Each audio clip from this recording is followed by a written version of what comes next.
I'm already like committed. She hops on, falls off the end of the box to where she's sitting in the room. I'm on the box. So instantly I go on edge to try and like turn. You can't. As soon as you go on edge, you're done. All right. So always slide. Board flies up in the air.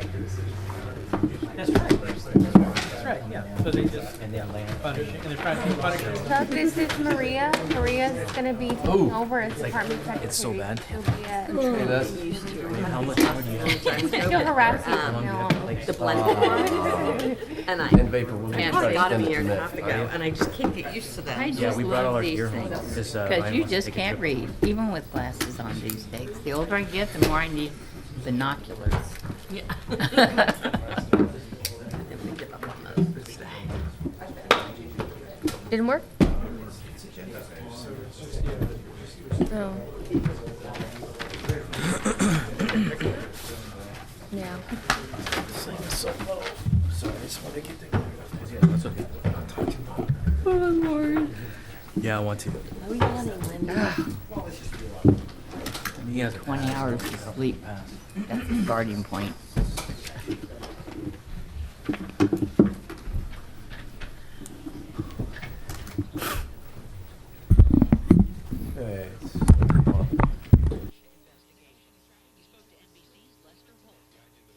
For the Planning Commission Subdivision Committee, regular meeting, Wednesday, March 27. Can I have a roll call, please? Chair Riley, absent. Vice Chair Sofocanic, Present. Commissioner Andre, Here. Commissioner Quilty, Here. Commissioner DeBolt, Here. Commissioner Gross, Here. and Commissioner Lowe, absent. Please join me in the Pledge of Allegiance. I pledge allegiance to the flag of the United States of America, and to the republic for which it stands, one nation, under God, indivisible, with liberty and justice for all.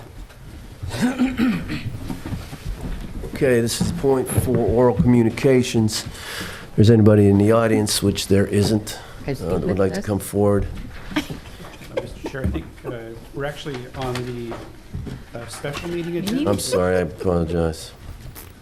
We're just going into discussion on.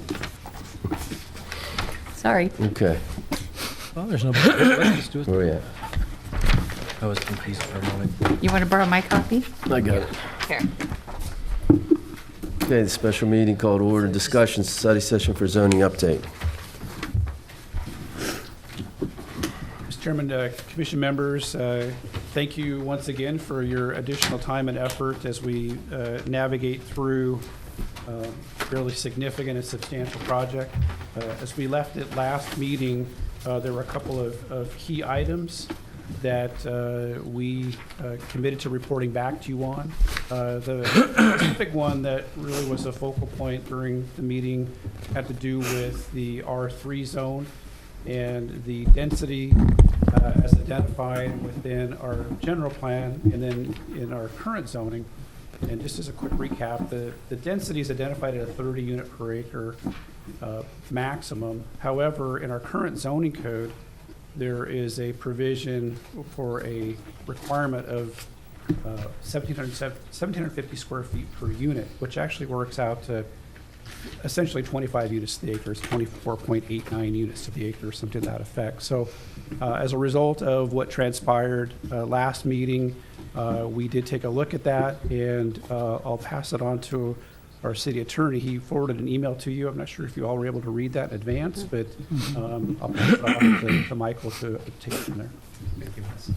I think that Les has essentially set the stage pretty well and explained the background on this issue. As you know, at the last meeting, there are questions concerning whether or not, as a charter city, Los Alamitos was obligated to ensure consistency between our land use provisions in the zoning code and then also the land use designations and density standards of the general plan. Commissioner DeBolt had pointed out that in the past that had been an open issue. And in fact, there was case law previously that indicated that the consistency requirement did not apply to charter cities. However, as you've seen in the memo that was distributed, in 2018, the state legislature enacted SB 1333, that essentially extended the government code's consistency requirements to all charter cities. So as of today, that consistency requirement is imposed upon charter cities.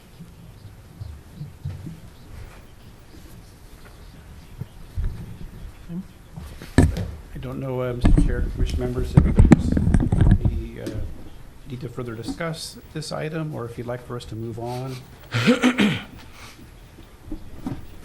I'd like to further discuss it. I think in the same letter, or in your, I don't have it in front of me, but I do recall,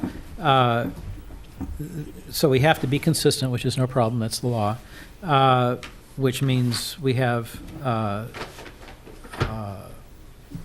the inconsistency is 25 acres versus a maximum of 30 acres per unit. My opinion on that is that I think we should still preserve the 25 units per acre, okay, and that would necessitate an amendment to the general plan to change that to a maximum of 25 acres, okay, so that we can preserve what we've been doing. And then going further, we get into the house. I think it's into the housing, which the 30 acres seems to be, whether that's a number of the state that the state likes, or whether that's, following from our general plan. I think the way I would propose to do that, so we don't get too far afoul with the state, if we have, in trying to change our low-income housing numbers from 25 to 30, that maybe we have our maximum density to be 25 units per acre. However, if some enterprising developer wants to come in and do some low-income housing, that we would increase that to 30 units per acre for purposes of low-income housing and trying to help the state solve the housing problem. That would be my thought on that, so that we don't have to disturb the housing that end of it, and we can deal with our general plan and keep our consistency. That's my thought. There is a provision in state law for low-income housing called density bonus. And so there is the ability of a developer at any time to come in and essentially tell the city that they'd like to do a certain percentage of low-income housing, and the city is obligated to provide that density bonus. So there's already a provision in the law that no matter what your maximum density is, they can come in and ask for a density bonus on top of that. And I'm thinking that 30 units per acre means 30 units per acre, and they can go above 30 units per acre under state density bonus law. If we designate that the 30 units per acre is a density bonus to whomever wants to come in, if our general plan is 25 acres, or 25 units per acre, and for purposes of low-income housing, if somebody wants to come in, we'll make that 30 units per acre as a density bonus. I mean, why would we go 30 and then go on top of 30? I mean, I'm only because that's the way the law is established. Yeah, but if our general plan and is 25 per acre, then we just leave it at 25 per acre. If they want to come in and ask for a density bonus, then they can ask for 30 units per acre. Whatever. I'm trying to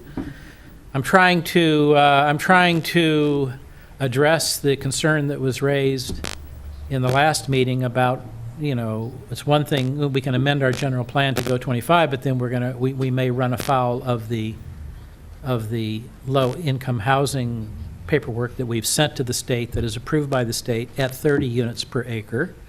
And at least that was raised. So I'm just attempting to address that issue that was raised. Now, if that's not good enough, if now we go from 30 to 35 acres, I mean, I'm not following that. The density bonus law itself is mandatory, so whatever ceiling we establish as a maximum permitted density, the density bonus law compels the city to allow development in excess of that a maximum cap. So if we already So if it's establish a 30, density. you're going above 30. If it's No. 25, you're going above. If we 25. establish a density for low-income housing at 30, which is higher than our allowable density for market. Okay, so you're saying that on top of the density bonus that we've already built into our general plan, they get an additional bonus.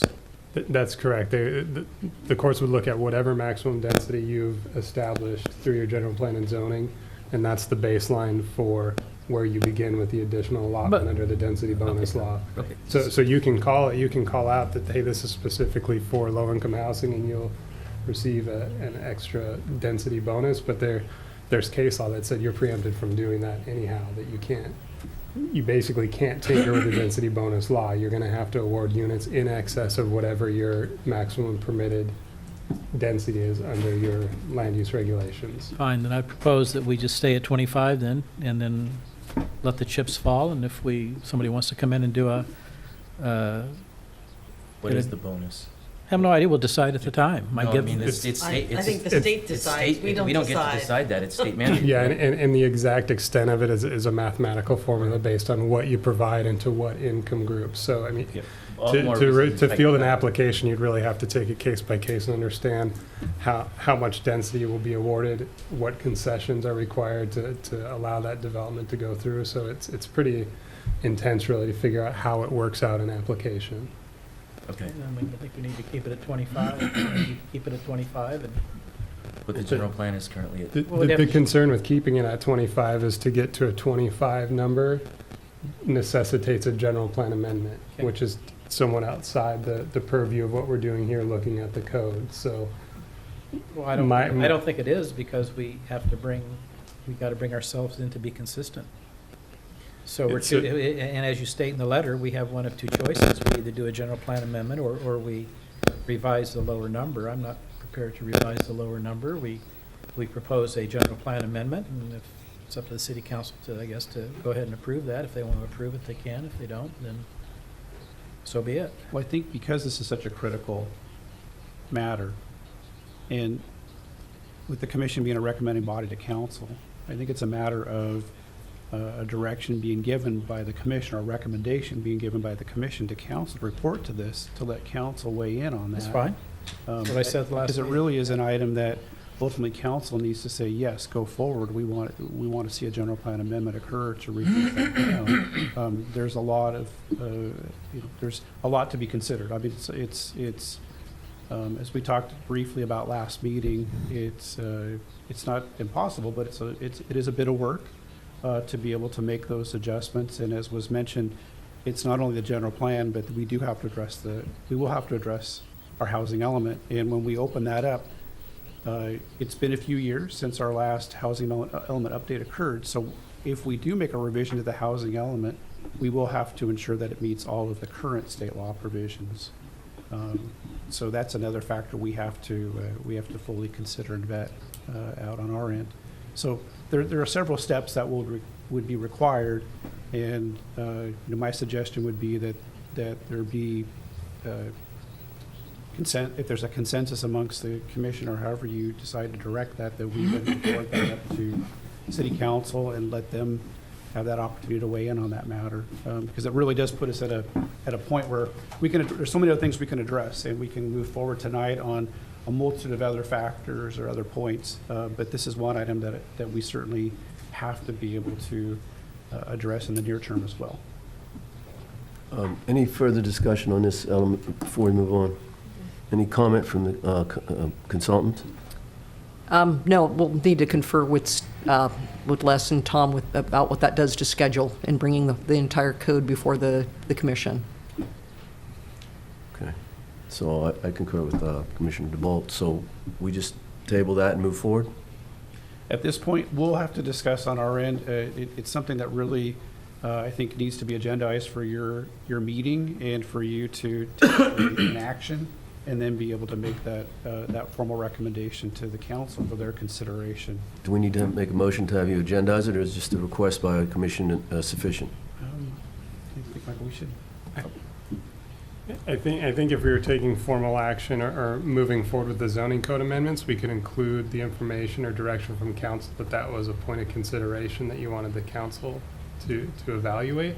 But in terms of timeline, I'm not sure when we'll be moving forward to council with a recommendation as to the remainder of the code. I don't understand why it would have to go from here to the council, then back to us, if what we're talking about for this one item, which is dealing with a maximum of 30 units per acre or dealing with a maximum of 25 units per acre, why can't we make that our recommendation to be 25 units per acre, and then with the footnote that obviously the council has to approve everything that we do anyway, and let them, if you want to just keep the thing moving for timing, and then but with a big asterisk, this is the dilemma.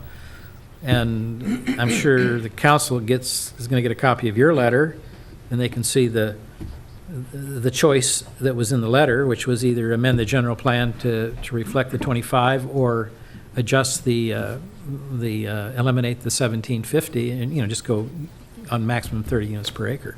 I think the question, Commissioner But Bolt- whatever, whatever you want to do. Yeah, I think it's a policy consideration, and so we're looking for direction from the council to move forward with it, since they're the ones that need to make that policy call on the general plan. Mm-hmm. And that won't hold up anything else that we're doing. We can continue to work with you on the rest of the code and review it and get it ready All right. while we're waiting for the. Yeah, I the thought if we're going to be council. stopping progress, we could just keep it going.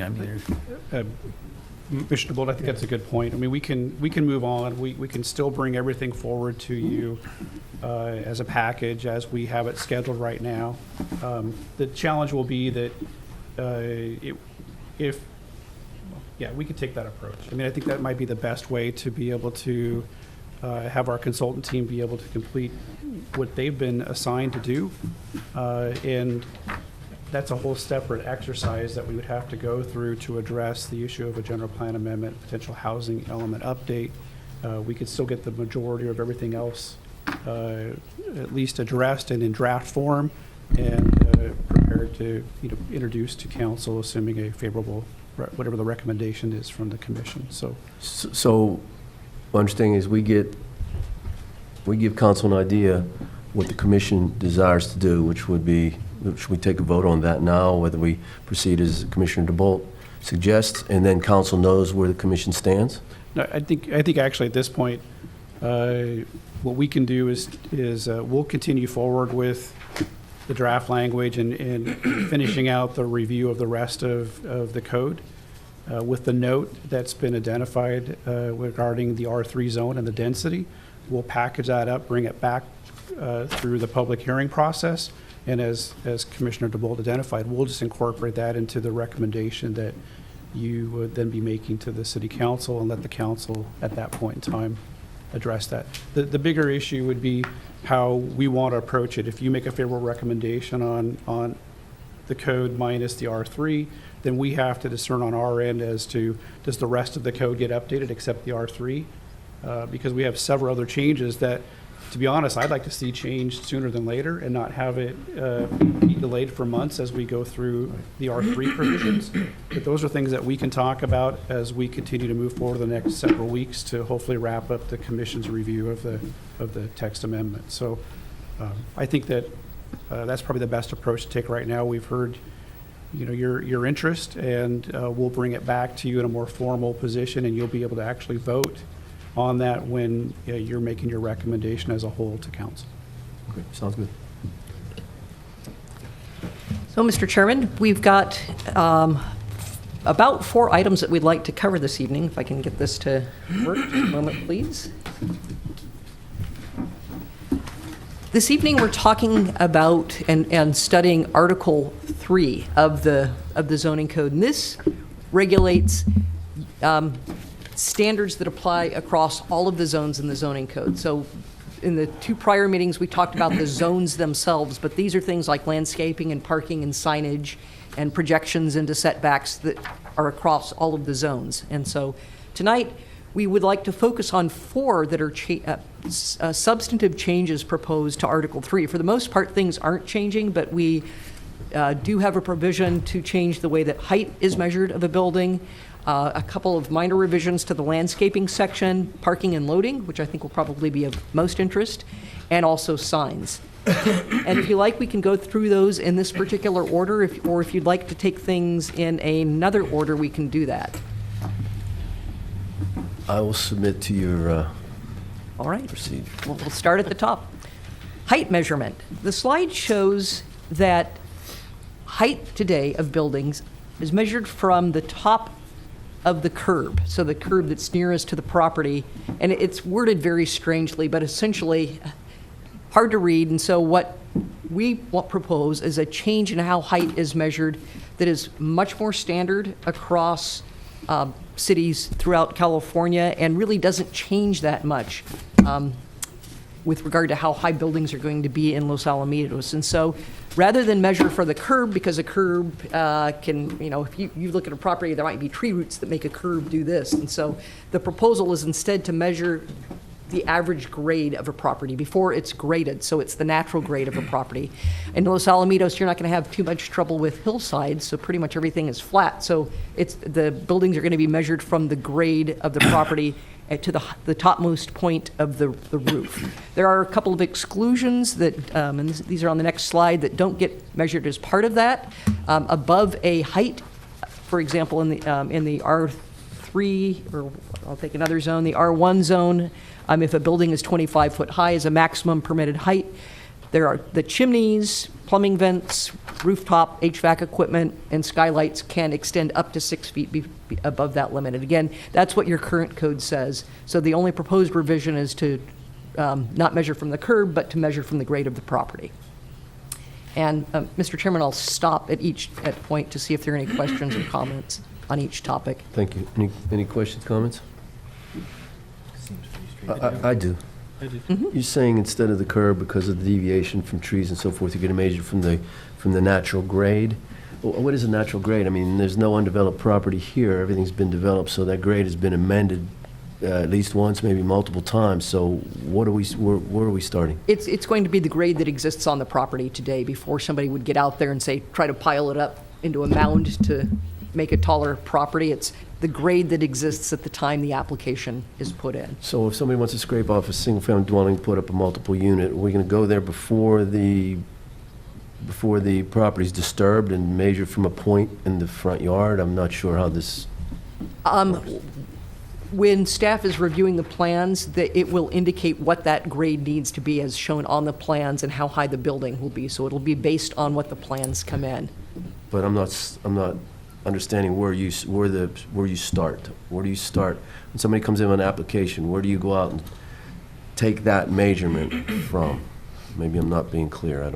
I think the challenge is that there can be, though it's relatively, I won't say flat, but relatively flat here in Los Alamitos, but there can be a grade difference. A lot of times, the curb is not the best, the curb line or height is not the best reference point, because a property can be 2 to 3 feet higher. It's been mounded up, and the question is, where do you take that?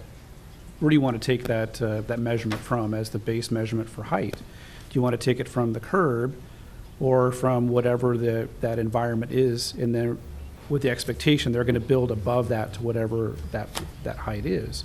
In our conversation about that, the thought was you're taking it from the property elevation versus the curb, because the property elevation can actually be a bit higher, and it's really true to the environment around it, whereas the curb all too often can be lower. No, I understand the difference between the property and the curb. I totally get that, but you're saying the property at the time of the application. Is that where we're going? Time of application, that's correct. Correct. Okay. Because that will be shown on the plans, what the base elevation is. Yeah, so even on Farquhar, there are quite a few properties that, Yeah. go up quite a bit. Definitely.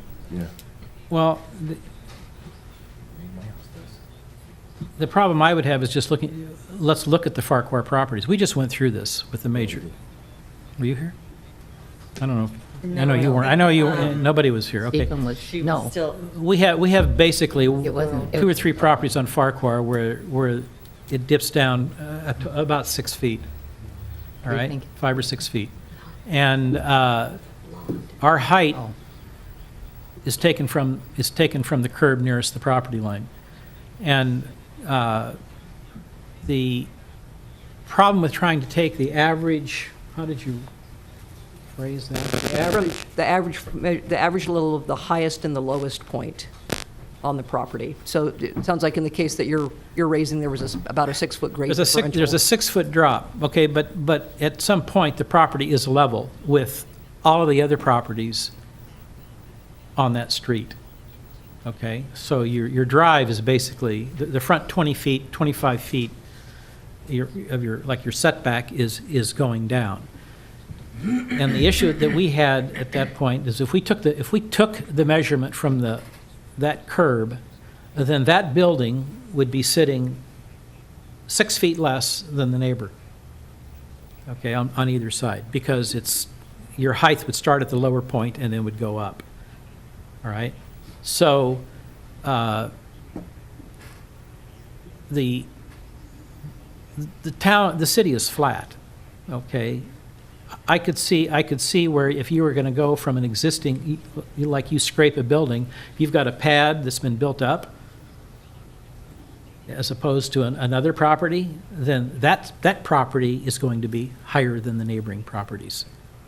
If you're going off of the grade. The one thing that is common throughout the city is the street and the curbs. If there's any whoop-de-doo in it, like we had on Farquhar, the remedy for that is to, if they wanted to, they could get a variance because of the topography of the land at that point, and get an increase in height, okay, to another 5 feet, which would still put him level with the neighboring properties.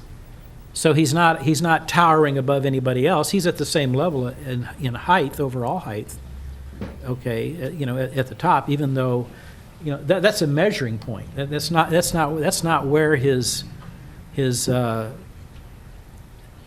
building isn't going to start at the lower amount. It will start at grade level, wherever that is, common to the neighbors. We're talking about one parcel or two parcels that this is going to affect in the city. And if you had one that had an odd, and I don't know of any where a tree root is going to throw something off by a foot. We don't have any curbs lifted up any significant amount that I'm aware of. I think you're looking for more problems than what you're going to get. Now you got to average the grade, and I don't see that myself. But be that as it may. Any other comments? I mean, Following what Commissioner DeBolt said about the consistency of the streets and the curbs, would it be something to think about to take the average height of the curb from property line to property line? In other words, if there is an amendment in the curb because of a tree or some other thing, if you took the average length of the lot, average that height, and use that curb height, as opposed to this natural grade. Just a thought. I don't know, natural grade doesn't even sound like it applies. There is no natural grade here anymore. It's a fully developed city. So every grade has been amended. What we could say is the grade at the time of application, if that's a problematic wording. I don't think you know what the grade, you could have differences in grades from property to property. It's the average, they would be the average grade, so it would be from the highest point to the lowest point. In the case of Farquhar, if it were a 6-foot grade differential from the highest to the lowest, you would take 3. No, go property next to property next to, I'm talking about going across. Mm-hmm. Is that what you're saying? That we average the grade for the entire street of Farquhar? No. It's on a property basis, not on a Front to block back. basis. So why would we go front to back as opposed to side when we're looking at a street view? It would be from the highest point to the lowest point, depending on where that highest point and lowest point are. I guess what I'm Could be trying, side to side, I guess what I'm trying to get to is that you have a benchmark that is level, and that is your street. Okay, that's the street, the curb. If you go on site before they do any grading, before they do anything, and you're trying to figure out what is the average height, I guess? What is, I don't know, as opposed to what? What's your takeoff point? From what? Tell me the takeoff point in determining the height, the average height of a lot, in relation to what? I have this right here. This is my lot. I might have,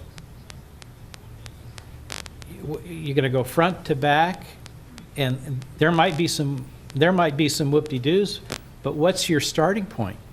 Where do you start? You have to have a base, understand, you have to have some known point that you can take elevations Whole off. lot. Huh? They're averaging the whole lot, so I'm assuming they're taking multiple measurements along and doing the average of it. From what? From the entire, it's From From what? the front, Property line. from the middle, the back. If I put a stake in the ground at the front, and I put a stake in the ground at the back,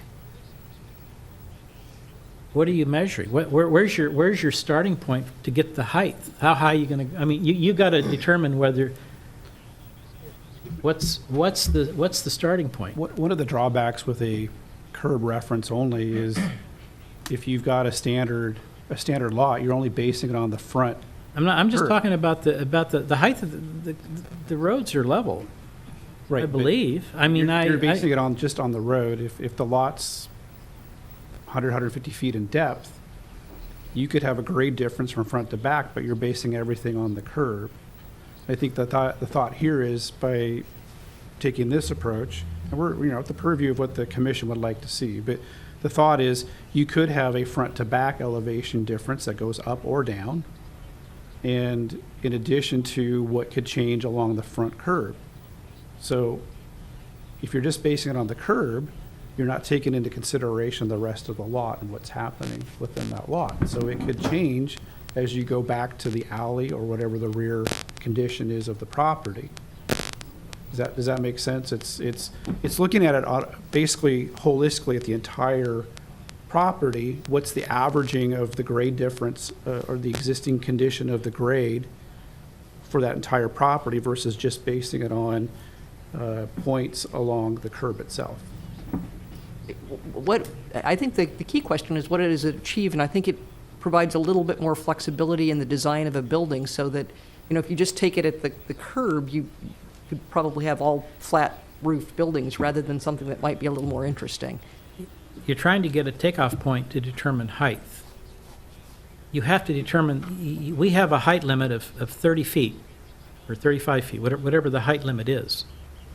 Okay? Right now, you start at a curb. You take the curb height, wherever that is, and you put they draw a plane right across that.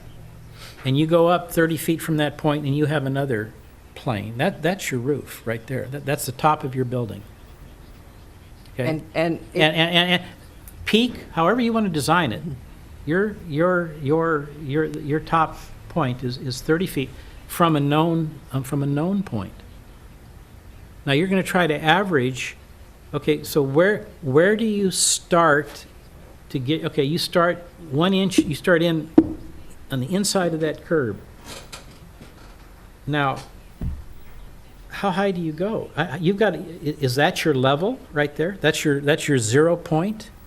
And now you go back to the back. The surveyor he says that the back of the lot is 3 inches higher than the very front part of the lot. Now you're going to try to average that, and that becomes, you have to have a starting point, is what I'm trying to say. It's like you've got a plane floating in air, and now you're going to try to average. The starting point becomes the average, so that's the difference. Instead of the starting point being the curb, it becomes the average of that difference. What you just mentioned, if you've got a 30-foot elevation on the curb and you got a 33-foot elevation at the back of the alley, then your starting point becomes 31 and a half feet, right? Because you're taking the two, averaging it out, and now 31 and a half feet is where you base Let me that. tell you how that would end up on Farquhar. So you've got a 5-foot difference between grade level with every other property on Farquhar. You got the roadway takes this little dip, 5 feet. So we're going to average that. So guess what? His height, his starting point is less than his neighbor. He's below that point because the lowest point, the average grade is going to be lower than his neighbor on either side. So when he does, he's going to have to dig down, okay, to get to his lower number, and then go up from there, which is going to then put his building. You're going to have buildings going like this Doesn't because the curb drop there too? the curb drops there too. Exact. Only in that front part. So he still ends up. You see what I mean? In your example, then, if you're measuring from the curb, we have the same problem, right? You have no, but the way you rectify it, which is what we did with him, we allow him to go to grade level with the neighbors, and he's going to start at grade level. His takeoff point will be 5 feet taller. But that's basically what that is, right? That's what that would do. In the case of Farquhar, Wouldn't. he would have, No, was a wouldn't. variance issued on Farquhar Yes. to? Yes, Oh, yes, it was, it was a very- to get him up to grade level. Well, yeah, right. That's your solution when you run into this, when you go with what you're trying to talk about, is if it's that radical, then you do it with a variance. Okay? I mean, because we have one lot. I mean, I guess Tom is sitting back there. How many problems have you had using the curb as the takeoff? Yeah, I mean, without knowing the answer to that question. My concern with it is that that's the way it's been for a long time. So when we do this, there is some consistency there because it's the way it's been done. And if we change it to something like this, we run into an issue where now it's not going to be consistent with how we've done it. So you do run the potential risk of having different height levels. You have different height right? levels. Next- Every lot next is to- different. You're going to just have a because of different height level on it, potentially on how every we've property. done it, right? It's always stayed the same, so it's worked.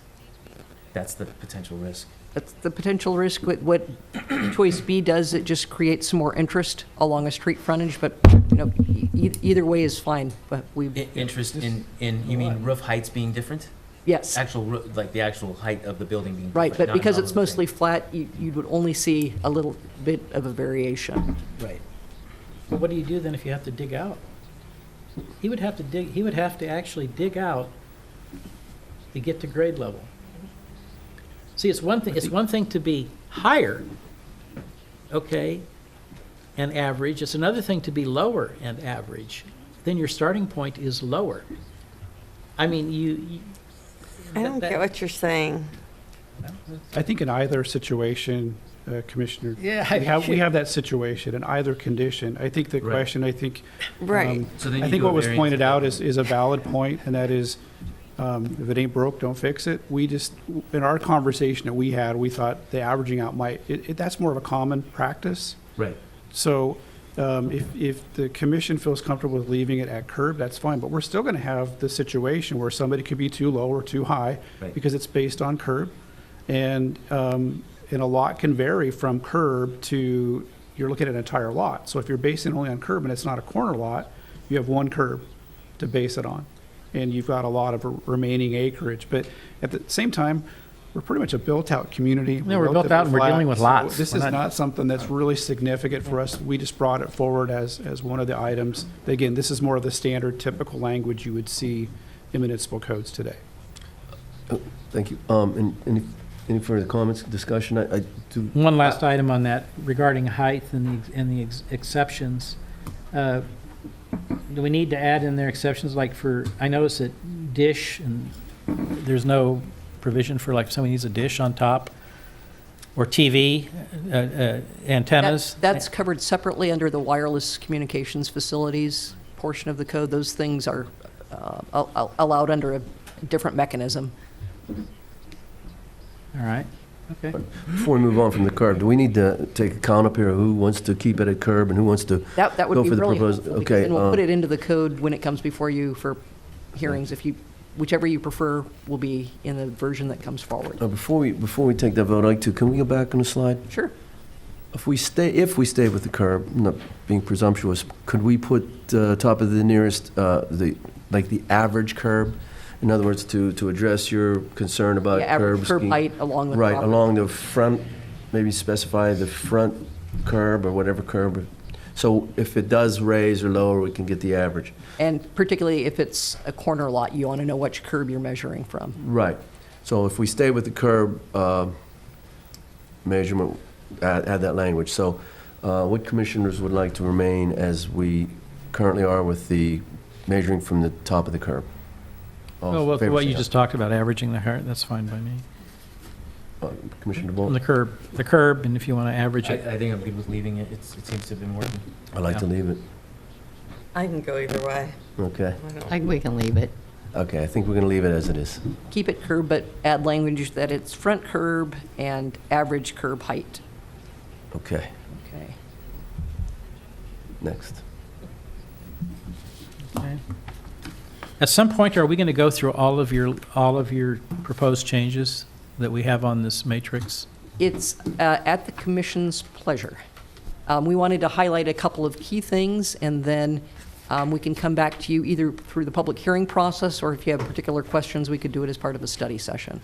Why don't we, Well, I got questions starting with lighting and going right on through down, the information that this matrix where we tried to tie in the numbers with our code because the numbering is different. let me, we After got we've 20 got- minutes, we have 20 minutes before we need to adjourn this meeting. Would the consultant like to hear the comments from the commissioners, or would you like to proceed in the order that you? However you want to go, it's fine by me, just so we get to all of them at some To your point. benefit, to hear our comments or to proceed in your, We'd like to proceed with the substantive ones, because these are things that we feel we really need direction on, and then if people have other comments on fine, them. let's do that. With regard to landscaping, this one should be fairly straightforward. The only change that we've made to landscaping of substance is to streamline. Landscaping's addressed in two portions, actually more than two portions, of the entire municipal code. In the zoning ordinance and also in the water efficient landscaping ordinance. And so we thought it would be a lot better just to streamline what's in the zoning code and refer to the water efficient landscape ordinance that talks about using low water usage plants, efficient irrigation systems. So it's very technical stuff, and only keep in the zoning ordinance the things like how much of your lot needs to be landscaped and where it needs to be, and the fact that if it's landscaping, 50% of it has to be actual plant materials, the other can be hardscape. So we haven't changed the substantive requirements, we've just streamlined. Any comments on the landscaping? Yeah. Commissioner DeVault? On page 3-11. Sorry. Page 3-11 of your proposal.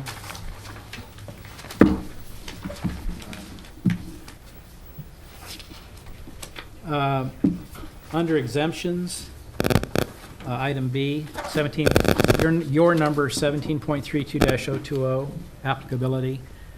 B3, single-family residential land uses with landscape areas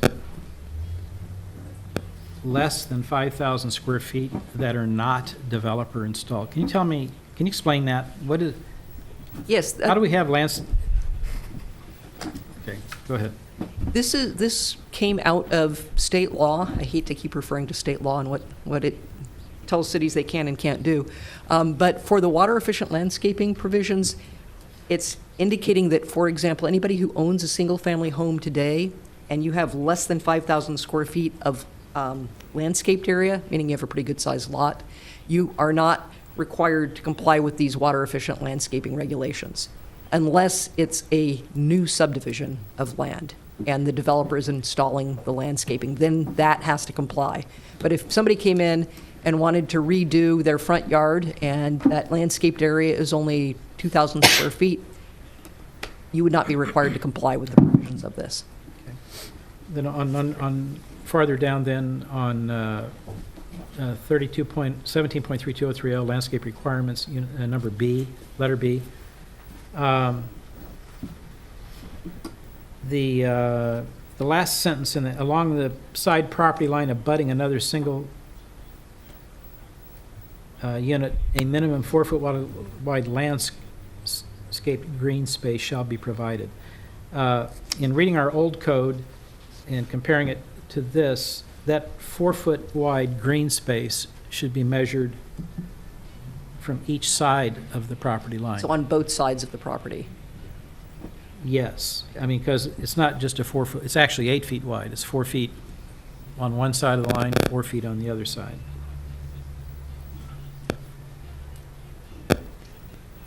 But it, And then, Commissioner DeBolt, meaning each property owner is providing 4 feet. yes, Got it. that's on, So does that mean like on the side of your driveway, you have to have 4 feet Yes. of? Yeah, that's the way we have it now.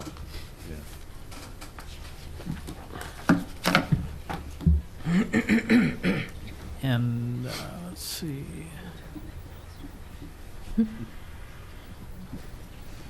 And then there were certain, is that under landscaping? A quick clarification on that, and this is a question for Tom. Just because somebody doesn't have it today doesn't mean that the city's going to go in and force them to put it. Well, in our code that exists right now, we have for properties after the date we changed that in the code. Is that listed? It's somewhere? not, but the question is, if it was after a certain date, does that retroactively mean that somebody has to go in and put in that landscaping No, if it doesn't exist we today? don't want them to have to do that. I mean, that's what we It's allow. just if you're redoing it, you have to put it. Correct. New in the development. same thing. Yeah. Yeah, so let's, if we put it. That's for on new page development- 394 of our code. And Yeah. that, and then there were, of course, this has to do with, this is under paving of the setback requirements, so I don't know if it's different in the landscaping. Okay. Then my other question has to do with under D, landscaping techniques. Got 1 through 7. Where does artificial turf come into this? That's a great question, because I don't think it does. Given that we're in a drought and given that, or well, we're not in a drought anymore, but I doubt that that will change. We'll be in a drought forever. Okay, I mean, just, I would think we'd want to make provisions for artificial turf I think that's wise. in lieu of live landscaping. I mean, I see it popping up all over the place. I mean, so, So that would be in lieu of grass. yeah. We've always called it turf, like you did in the code there. Combination of trees, ground cover, turf. We've considered artificial turf to be turf. So, Why don't we clarify that? Yeah, I then? think we need yeah, to we can clarify do that. that. Yeah, Yeah. we can do that as part of the definitions, is ensure that turf means artificial turf. Right. And not them putting it in from something they bought over at Lowe's. We had something we discussed this had to be put in professionally and maintained. Huh? In other words, you don't go buy artificial turf at Lowe's and put it in your front yard and think that's acceptable. Why not? It looks horrible. Not if it's put down right. I mean, Well, it depends on no the different grade. than not mowing your yard. I mean, if it's indoor, outdoor carpet, that's Yeah. different than artificial turf. You know, what I mean, like, It's, Let's it's not indoor, outdoor carpet. Okay, You know let's what put it I'm that talking way. about? It's define the turf first. artificial, I don't know if, From whatever, the artificial turf, however. From a staff's perspective, though, we can't, if you're referring to turf, we Right. can't be Right. asking where they bought the turf and. No. Right. In other words, we did discuss this at one point. Did we? I Yeah. don't recall. I don't recall that. But, I mean, we have people putting it in, and because of the water, you know, everybody's yard's browning out, and people putting that in to at least make it look good. Yeah, I think And it's not impervious. It does allow water to drain through, so you're not creating a runoff situation. And I'm just asking where, are we putting it in, are we considering it? If we're not, then I guess we should we will, from our standpoint, we will make sure it's considered, because I agree that we're seeing more of that. And I guess one that just came from the desert, that a lot of that's being put in lieu. Where out there you see 70 to 80% of your water consumption is occurring outside. So and the technology continues to get better and better every year. I mean, dogs usually don't know the difference. You know what I mean? But I mean, the point being, it is getting better and better. We do want to make sure it's acknowledged, if not in this section, at least in our water efficiency section, or both. So we'll make sure that it's in there and it's recognized. I would ask staff to put a comprehensive definition of turf in there to the best of their ability. That's a good catch, thank you. Okay, and we should move on, probably. The next issue is parking, and I'm guessing that we probably won't be able to cover this in the 10 minutes remaining. So what I'd like to do is talk about the fact that the non-residential parking standards largely have remained unchanged. So for the commercial uses, for industrial uses, they seem to work pretty well today. We didn't want to create a lot of nonconformities. The key thing that was done was that the parking table was changed to make sure that the land uses described match the land uses in the land use table. So there's a one-to-one comparison. If somebody comes in and says, I have a health club, they can look at the parking table and see health club and what their parking requirements are. The residential standards have been adjusted from the standards that were adopted 6 to 8 months or so ago after much discussion with the Planning Commission. And I think, in fact, I know there was discussion when we were at the ad hoc committee to revisit those. So I'll put that aside for just a moment and indicate that we have also proposed amendments to the outdoor dining, which I'll come to in just a minute. And then there is a large chunk in your current zoning code that has diagrams and tables showing exactly how parking lots need to be laid out. It's important to do that, but it's not important to do that in the zoning code because it makes it pretty hard to adjust. So we've suggested to staff that all of that come out and that handouts be put together that show how the city is looking for those standards, parking lots to be designed. And so the code says we have standards, they're in the handouts. And so that makes it easier over time if more electric vehicles or smaller cars or everybody starts buying Ford F-150s, you can adjust over time as to how a parking lot needs to be laid out.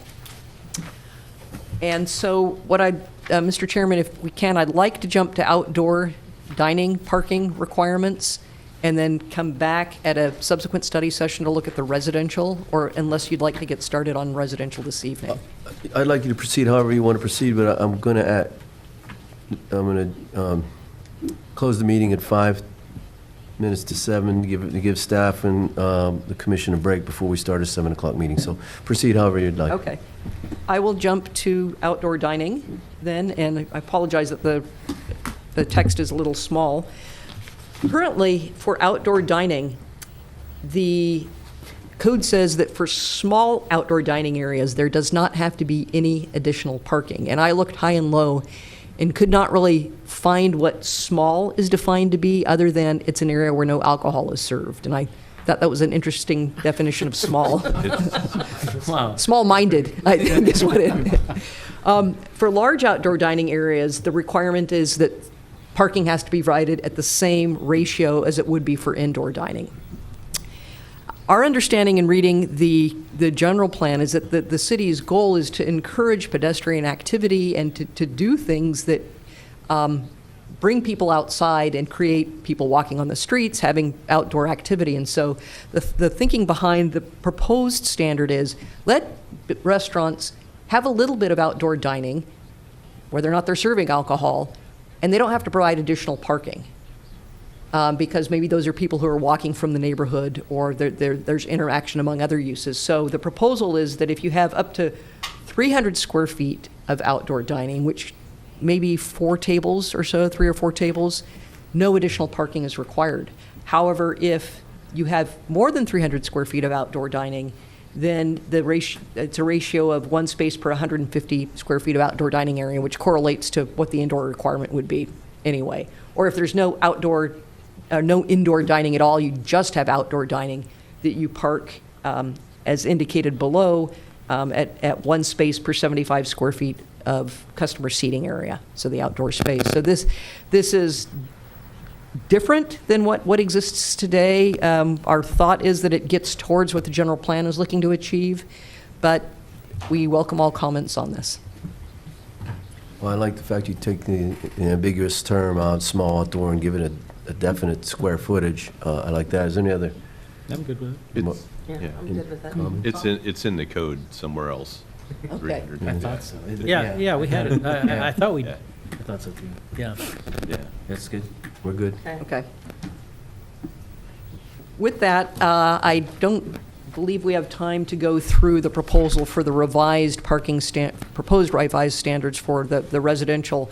I'll just leave the thought with you that this would reduce burden on duplex units, and I think you had a project come before you a couple months ago that did provide all the parking that's required, but it did so probably in favor of reducing outdoor play space or green space on the lot. And so this proposal is in reaction to that, but again, there's nothing set in stone. What we've done is put forward what we consider best practices for parking requirements, and we can come back to that. We have proposed a couple of dates. Les, I don't know if you've shared those dates with the Planning Commission yet to come back. I was going to conclude with that. So we certainly have a handful of additional items that we want to talk with you about. Commissioner DeVold asked for, and we furnished you tonight a blue line copy, I guess. It's not red, but a blue line copy if you want to utilize that to do a reference back and forth. There's a lot there to follow, so we've given you, I guess, something that identifies all of the changes, a more cleaned up version that limits and focuses on key areas. But we'd like for you, if you could, to take a closer look at that information as your schedules allow, and we'd like to schedule one more workshop independent of a planning commission meeting. Yeah, we're going to need that. So the question is the scheduling and the timing for this. We have a couple of dates in mind that happen to work for MIG schedule. One is next Wednesday night. That's typically another commission's meeting night, but they canceled that meeting, so it's open. That's April 3rd. Yeah, I can't on the Can't 3rd. do April 3rd? Okay. I'm good. And we also looked at, the other date was 16th and the 17th, I believe. Yes, the 16th and 17th of April. So we have Tuesday, the 16th, and Wednesday, the 17th as I can do either of Spring those. break. Yeah, I'm good. That 16th or 17th. I Oh, can't. because you have, I can't do the my kids 17th. are all gone. I can do the 3rd or the 16th. 16th is good. When's spring break? you can't do that. Don't they have the week after now? I don't know. I think it's the Easter's week the after. 20th or the 21st, so it's the next week Yeah, of so we spring have- break. I'm good on that. 16th. So it sounds like Tuesday, the 16th is the date that works for the majority of, Are we doing 6 or 7 p.m.? I don't know how much could we have to get possibly do done. 6 PM? Does Let's that do work 6 to get okay an early for start. the? 6 is I mean, good. 6 6 works to for 8. me. Push through all of this. Terrific. And maybe we'll provide some additional food items for you that evening and make sure that you have that available, and maybe we can plan on having a little bit more time, maybe up to 90 minutes to 2 hours if possible, to really roll up our sleeves and hopefully get through everything on that evening. And because that's about 2 weeks away, if you have additional, or if you have questions or comments that you want to provide ahead of time that we can be prepared for, that would be helpful. Sure, Commissioner DeVold. Just a comment. I read through all of this stuff quite a bit. I mean, I would encourage everybody to really read through it.